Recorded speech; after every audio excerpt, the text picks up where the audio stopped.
This is part two of my favorite albums. I don't know how many I chose here. I chose like 1, 2, 3, 4, 1, 2, 3, 4, 5, 6, 7, 8, 9, 10, 15, 16, 17, 18, 19, 20, 1, 2, 3, 4, 5, 6, and 7, 8, 20, 29. So I was gonna be like a top 20 favorite albums of all time, but it ended up going longer than top 20. I was like, and I'm sure I missed some favorites. It'll come back to me later. I was just kind of doing it off the cuff. You know what I mean? It's like there's a lot of favorite good bands that you kind of like not thinking about all the time, but they're great and you always you love them. But so I kind of just did this kind of quickly this list of.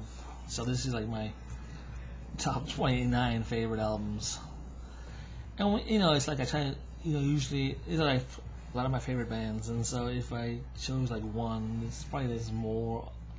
The other ones I could have chosen as well. Like I'll give you an example. Like okay, I'm gonna. Here we go. I'm gonna choose. Here we go. Jethro Tull. Now Jethro Tull's an album band I like, so but I have to choose one of their albums. It's one of my favorite. So I chose War Child, but I also love Aqualung and Songs from the Wood and Thick as a Brick and Heavy Horses. You know what I mean? So, but I have to choose one, so I chose War Child. But Aqualung would be another one. Thick as a Brick. It's like one long song, so it's a lot for people to take in at first. So I would say if you're gonna get into Jethro Tull, start with Aqualung or War Child. It's smaller songs. It's great. Okay, Rush. Moving Pictures. I think if I had to choose one Rush album, that's my favorite. Is Moving Pictures. I think they're their best album because it's like a great album. Every song is great. That's great. You know what I mean? It's like it's very easy to digest the album. There's other great albums, but I like Signals and Permanent Waves and 2112. You know what I mean? So, but Moving Pictures, I think, is my favorite Rush album. If you choose one by Rush. And of course Elvis Costello. I love him. But if I had to choose one favorite album by Elvis Costello that I just love is This Year's Model, which is his second album. And the first one was The Attraction. So great album. I'm gonna not be so descriptive. I'm just trying to move this along because there's a lot. Elvis Costello. This Year's Model. Great album. Every track is great. Everyone. I can just crank the album and just enjoy it all. So that's what I'm choosing. Like albums that are like almost perfect. Just about. And of course, London Calling by The Clash. Great album, perfect album. Every song is good. It's great. It's great playing on it. Love it. London Calling by The Clash. They came out in 1980, 1979, 1980, something. And of course, I love Paul McCartney. He's like a big influence on the music, but it's hard to choose like one McCartney album. And so many great ones like Tug of War and Band on the Run, and, London Town, and Venus and Mars.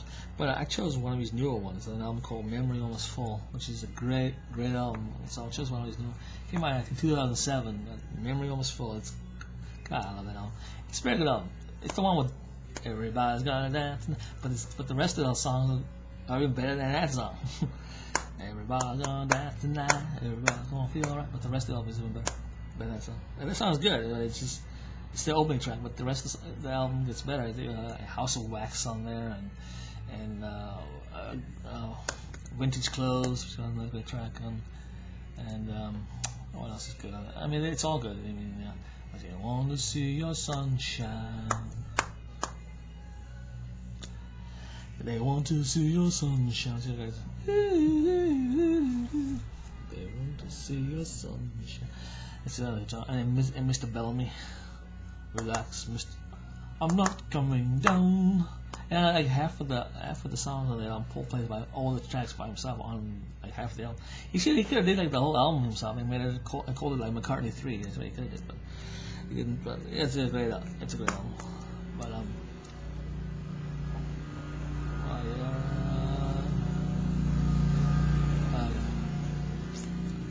So yeah, McCartney's Memory Almost Full from 2007. Okay, talking about McCartney, another great band I love is the Beatles. And if I were to choose one great, favorite Beatles album, because I love all of them, but if I just chose one, it would be the White Album, because it's a double album and there's more great songs because it's two albums in one. So the White Album, I can always listen to it and just crank it up. It's a perfect album. It really is.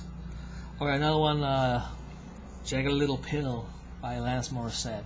Remember when that album came out and I was watching. I remember they had the video You Oughta Know on MTV back in '95, and they kept playing, and I was like, oh yeah. And then there was another single, and I was like, this album is so good, I gotta go and get this. And I remember my sister was going on a date with her boyfriend, and I was like, hey, can you guys? And it's $10. Can you go to Best Buy and get it for me? And they're like, yeah. And they went to Best Buy. It was like $10 at Best Buy when it first came out. And they came back after that date. And yeah, here you go. Bought it for you guys. And I put it on. And I just love that album. Jagged Little Pill by Alanis Morissette. And it's like one of the best-selling albums of all time. So, and of course, The Cars, his first album, The Cars. Great album, perfect album. I love that album. Let the good times roll, let it knock you around. And then of course Genesis. But I think my favorite Genesis album, when I chooses one, would be The Lamb Lies Down on Broadway, which was like the last one that Peter Gabriel was on with Genesis. It's a double album, so I love double albums. I do, especially when they're good. I love that album.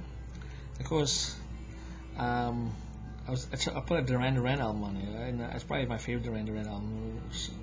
It's called Seven and the Ragged Tiger, which is probably I don't think it's like very critically loved as like Rio was, but Seven and the Ragged Tiger. Because I actually had that on like cassette when I was a kid, because of the Reflex on there. So yeah. Of course, The Who. I'd choose one. I love Sell Out and Who's Next. It's like a great album. It's a perfect album. But I chose Quadrophenia because I was, Dr. Jimmy and Mr. Jim. I know what I feel to say. I don't know. He only comes out when I drink my gin. But I love that album. But yeah, and of course, The Eagles, Hotel California. I love that album. That's a good album. And of course, Pink Floyd. It's hard to pick like one Pink Floyd, but of course you guys all know my favorite Pink Floyd album is Animals. That's a good album. So Animals by Pink Floyd. And then, of course, I love Juliana Hatfield. And it was hard to pick like one album from her that's my favorite because I love a lot of her albums. So the first album I ever bought by her was back in '94, and that was Become What You Are. But and it's Hey Babe, man. But I think when I put Only Everything on there, that was the first album that was new when I remember buying of hers, because I became a fan of hers like right before the album came out. So it was like, it's called Only Everything. She's really good. She's a talented songwriter, singer, guitar player. Don't tell her I said so, but yeah, it's a secret. don't let her know that I think she's great. She is. She really is. She's talented. She's so talented. She's talented like than a lot of these musicians that get paid millions. She should be getting millions. She's talented. So yeah. So that's a list of my favorite albums.